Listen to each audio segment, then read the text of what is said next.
Welcome to TFA Files TV. We are back again with the latest gossip nyaya dziri kupisa dziri kutenderera pasocial media. ED akabvunzwa kuti uri kuti kudini zviri kuitwa naSewicknell achipa vanhu mota, achipa vanhu mari. ED akatsika akadeedzera kuti ini handizvizive, inini anoita zvaanoda nemari yake. They think we are fools. Tinoziva vanhu ava vanoshanda vese, imbavha vese. Chitsotsi chega chega chaari kutaura ED. Aiva naSewicknell kuState House. There's a lot of speculation around zvese zvaanenge achiita. Vamwe vanenge vachiti ifront yapresident. Front? Yes. Ndimuri kuvatuma. My front.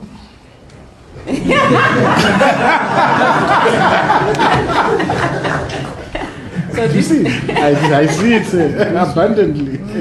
I don't see. So this issue has been very topical in our communities. Okay. Issue yekuti zvinonzi mari yashaniwa nepi, vamwe vachiti no imari ndipresident vanenge vamutuma. So tada kunzwa kwamuri. Explain yourself. Vanomutuma kudini? Zvaari kuita zvese izvo achingopa vanhu mota nekupa vanhu. Undienda mpa mari yacho. Ndaona no. So find out first where you think I get the money to give you, to give people, rather than wasting my time about somebody using his money. So you can't bother me about somebody who is philanthropic. Yonanga achiba kuda taituma mapolisa kana kuna sata vanenge abigwa, please report. I'm sure guys mazvinzwira zvataurwa naED. Kana makatarisa vari kuzama kuda kutipusisa zviya zvavanotaura kuti hanzi bvuma kupusa. Isusu hatibvume zvakadaro. They think we are fools. Vanoshanda vese, vana ED, vana Mike Chimombe akasungwa, vana Panganai, vana Passion Java, vana Philip Chiangwa. The list goes on. Tinovaziva guys. Vanhu vanoshanda vese ava. ED kasataure kwasina kuswera.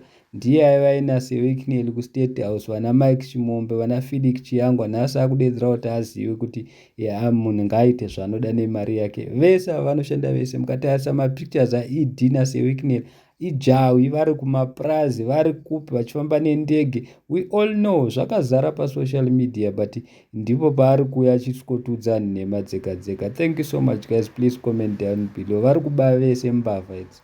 ED ZANU-PF team yevarakashi vari kukanganwa kuti ndio vanombotudza kuti we are the police, we are the soldiers, we are everything. Saka iye Sewicknell acho varida kuti asungwe nani because handivo vanozviti mapurisa masoja.